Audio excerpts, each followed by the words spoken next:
Hi everyone, and welcome to our newest segment, Let's Chat, with me, Gillian Stephen.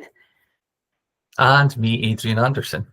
So we have decided to share with you some of our newest resources from the Leading Learning content line. I am the primary segment manager for Scotland, which means I help kind of oversee the different products that we have for the primary segment. And one of those is Leading Learning. I have 17 years teaching experience and I've been with Twinkl for far too long.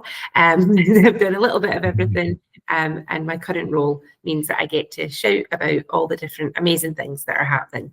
And one of them is Leading Learning, which passes me on to Adrian.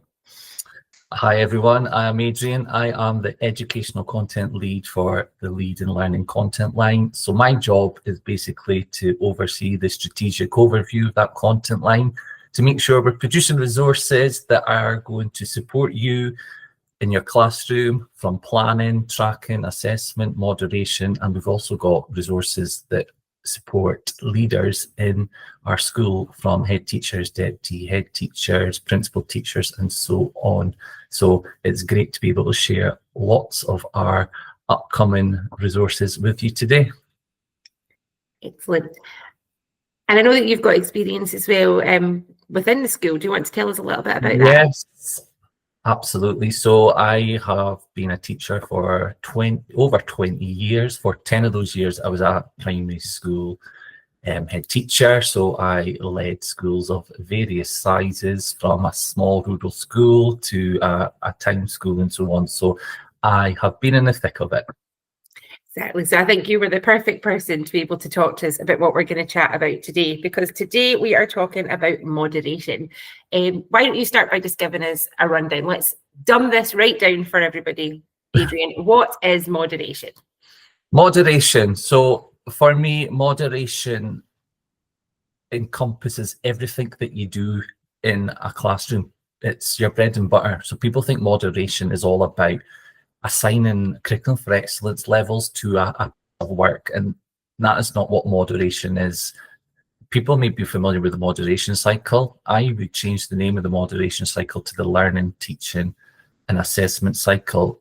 So moderation is something which is ongoing before you teach, when you teach, and after you teach. So it's a continuous cycle. It's not an event, which seems to be the case in schools. It's an event. It's a let's all meet and give this piece of writing a level. That's exactly my experience of it, probably.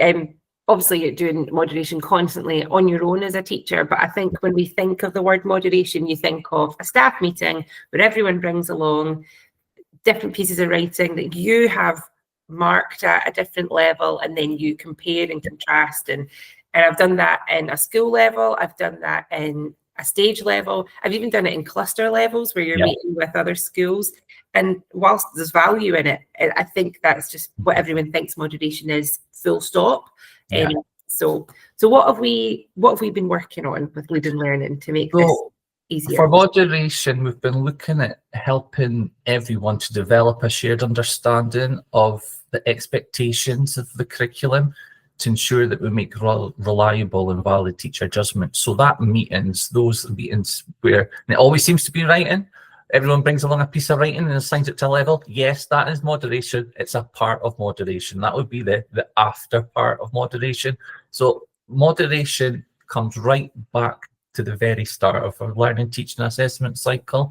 So we start with the planning and learning. We should be moderating our planning. We should be sharing how we plan, what that looks like. And I know across schools that looks different, and it looks different in different stages of the primary school. So how do we plan for learning? How do we ensure that we're thinking about assessment at the very start of the planning process? So for me, that would be the first part of moderation, is that very first step. I'm going to deliver this block of learning. Here are my lessons. At that point of the plan, before we've delivered any lessons, we should be thinking about, how am I going to assess it? So that's our very first step. Then from there, you'll think about your learning intentions and your success criteria. And again, as a teacher, I would frame my learning intentions. I would have success criteria. I would co-construct them with my learners. But how do I moderate that? Am I getting someone in to look at my learning intention I've got up on the board? Go and have a look at that. Tell them what you think. Would you change anything? Is that how you word it? Are you using a consistent language across the school?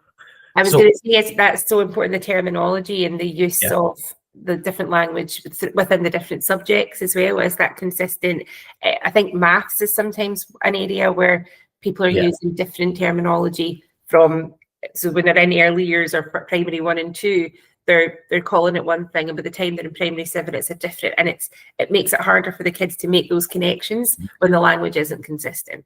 So again, that's what moderation is about. It's developing those shared, consistent understanding of what the entire process looks like. So yeah, our learning intentions and success criteria, and we've been working on a variety of resources that are going to support you all in each stage of the moderation cycle, the learning, teaching, assessment cycle, as I would like to call it. So we've developed some audit resources which are designed to help you go through each part of that cycle. So take a look at the learning intention success criteria one. We have developed this very simple audit which is on a couple of A4 pages. It's got some statements or questions down the side, and within that, I don't know if you can open it.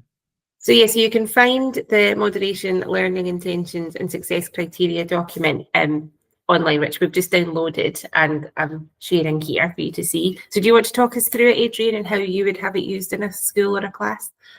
Yeah, so here's the learning intention success criteria audit template. So there's just some admin boxes at the top just to ensure that you remember when you carried it out, who was involved, which curricular area, and so on. So down the left-hand side, we've got some criteria for you to reflect on. You may want to go through them in order. You may want to pick a couple before you actually meet to moderate. Again, it depends on what you're focusing on. So the first one there, the learning intention reflects the key learning rather than what the learners are going to do. So you would have some examples of learning intentions that have maybe been shared that week across the school, and you basically engage in professional discussion. And that's the key thing with moderation. It's, you know, a professional discussion talking about the area that you're focusing on. So you would look at, do they actually reflect the learning that is happening rather than just describing the task that the learners are doing. And then you would red, amber, green it. You give it a RAG rating. Strong evidence, yeah, we're all happy that that's happening consistently across the school or the sample of pieces that we've got. There's some evidence, so that would suggest there's some things to work on. If there was no evidence, then there you go. You've got an action to take away from that moderation session straight away. So there's just some boxes on the right for you to jot down some notes. So as you can see down the side, they go through the learning intention success criteria, giving you things to think about. And at the very end, if you've gone through them in order or you've only picked a few, you can record the next steps that you want to work on as a member of staff or as a group of staff or as a whole school. And what I would do is then I would use the same sheet and come and regroup later and look at, again, the criteria and think about the progress that has been made with that area of moderation there. So, I mean, again, as I mentioned, that's not looking at children's work and assigning a level. That's thinking about something before learning intentions. It's thinking about something that we look at before we teach. So we've got these audit templates for each area of the learning and teaching cycle. We've got some on assessment approaches. So as a member of staff or a group of staff in the school, you can look at the assessment approaches. How are you thinking about assessment before teaching? What approaches have you got ongoing as you teach in the school? Again, writing down notes, picking some that you want to focus on, or you go through them in order. Again, it depends on your focus. So that's the assessment moderation one. So you would work through each area of the moderation cycle. We've got one for evaluation of learning there. So how do you look at learning at the end of a block of learning? So you think about the evidence that's being produced. Are you regularly discussing the evaluation of learning with staff across the school? How does that look across the school? Is it consistent? And it's that professional dialogue that needs to happen with each statement there. Again, giving it a RAG score and identifying next steps. I just think this is really useful, the way it's kind of worded as well, just to really focus those professional discussions, because I think you can get caught up in maybe one section of it, and that can, it stops you from being able to really look into it in depth. Whereas these templates are just really breaking it down for you, and it's very visual. You can see exactly where you need to work as a school, as a cluster, as a stage, and just really make those changes together. That's it. And I mean, one area such as that one there, the evaluation learning, maybe, you know, that's the thing you're focusing on for that term. It could be that's the area of your school improvement plan for that entire year. So again, you know, it's not we need to rattle through each and every one and moderate. You know, each school's at its own pace. They're at their own place as well in how they're working through curriculum development. So again, these are editable documents that can be used in a way that suits your setting. So yeah, as I mentioned, we've got these for each area. We've got one on feedback, so you can evaluate the feedback that's being delivered to learners across the school. We've got one on reporting, so at the very end of the learning, teaching and assessment cycle, you would be reporting on learning to parents. Again, how does that look in your school? Is there a consistent format? Is there consistency in language? There's a lot to consider in this. So I think these editable documents will just allow each school to focus on an area. But also the most important thing is to, as I mentioned, is to support that professional dialogue, that collaborative working. You know, sometimes when you're in a school, you feel like you're booked into your classroom, you get on with it. These opportunities to moderate and have these professional discussions are so valuable. And I just think these audit documents will just help focus, bring a bit of consistency, and allow folk to actually engage in those professional dialogues that are so valuable. But as we know as teachers, the time to do them is not as often as we would like.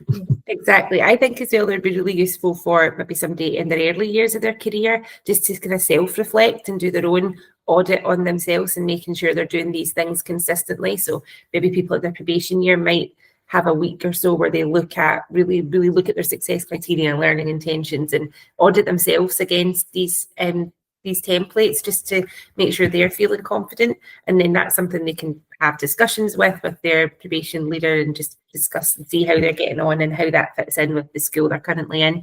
So I think there's so many uses for these documents that you have created, and it's just going to make everyone's lives that little bit easier to have a template ready to go with discussion points ready that everyone can understand. So yeah, really, and I should say, not just for teachers who are starting off, it's daunting as a teacher to come and share, here are my learning intentions. You know, there needs to be that supportive, you know, collaborative, collegiate effort in the school. You know, there needs to be that ethos where you feel comfortable in sharing your practice, be it I'm sharing my plans, I'm sharing my learning intentions, and it's important that we develop that culture in a school if we're going to develop the consistency, so everyone is fully aware of this is the expectation, this is the standard we're looking for.